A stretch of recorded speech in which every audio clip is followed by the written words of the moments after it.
ప్రస్తుతం ఇండియన్స్కు pan card ఓ ముఖ్యమైన పత్రంగా మారింది. అయితే ఇప్పుడు ఇండియాలో స్పెషల్ ఫీచర్స్, అడ్వాన్స్ ఫెసిలిటీస్తో పాన్ 2.0 అనే ఒక కొత్త కార్డు జారీ చేయడానికి కేంద్ర మంత్రివర్గం అప్రూవ్ చేసింది. ఈ క్రమంలో ప్రజలకు ఈ పాన్ 2.0 మీద రకరకాల సందేహాలు, అనుమానాలు మొదలయ్యాయి. ఇంకా చెప్పాలంటే ఇప్పుడు ఉపయోగిస్తున్న పాన్ కార్డ్స్ చెల్లవని, ప్రతి ఒక్కరూ కొత్త పాన్ కార్డ్స్ కొనుగోలు చేయాలనే మాటలు కూడా వినిపిస్తున్నాయి.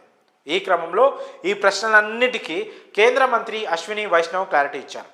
అసలు పాన్ 2.0 అంటే ఏంటి, దాన్ని ఎలా తీసుకోవాలి, దాని స్పెషాలిటీ ఏంటి అనే వివరాలను ఇప్పుడు మనం తెలుసుకుందాం. అసలు ఎవరికైనా పాన్ కార్డు ఎందుకు అవసరం అనేది చూద్దాం. ఇండియన్ సిటిజన్స్కు పాన్ కార్డ్ ఓ ముఖ్యమైన పత్రం.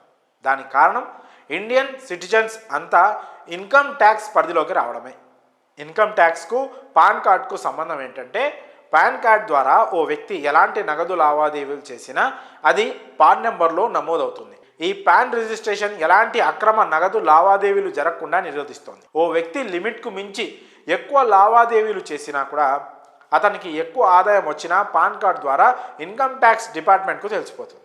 పైగా పాన్ కార్డ్ ద్వారా ఇన్కమ్ ట్యాక్స్ చెల్లించారో లేదో కూడా తెలుసుకోవచ్చు. ఇక పాన్ 2.0 విషయానికి వస్తే, ఈ ప్రాజెక్ట్ టెక్నికల్గా చాలా అడ్వాన్స్డ్ ప్రాజెక్ట్ అని చెప్పి తీరాలి. అంతేకాకుండా ట్యాక్స్ పేయర్స్కు పేమెంట్స్ ఈజీ చేయడానికి కేంద్ర ప్రభుత్వం దీనిని ఆమోదించింది.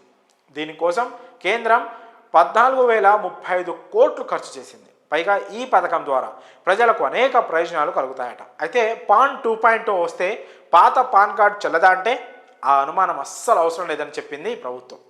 కేవలం పాన్ కార్డు యొక్క సాంకేతికత మాత్రమే మార్చింది ప్రభుత్వం. పాన్ నెంబర్ మాత్రం అలానే ఉంటుంది. సో ప్రజలెవ్వరూ ఈ విషయంలో భయపడాల్సిన అవసరం లేదని మంత్రి అశ్విని వైష్ణవ్ క్లారిటీ ఇచ్చారు. ఈ క్రమంలో పాన్ 2.0 పథకం కింద ప్రజలకు ఖచ్చితంగా కొత్త పాన్ కార్డు ఇవ్వబడుతుంది. దీనికోసం ప్రజలెవ్వరూ ఎలాంటి అమౌంట్ పే చేయాల్సిన అవసరం లేదు. పూర్తిగా అందరికీ ఉచితంగా దీన్ని ప్రభుత్వమే అందిస్తుంది. ఇది త్వరలోనే ప్రజల వినియోగానికి అందుబాటులోకి రానుందట. మరి ఈ విషయంపై మీ అభిప్రాయాలను కామెంట్స్ రూపంలో తెలియజేయండి.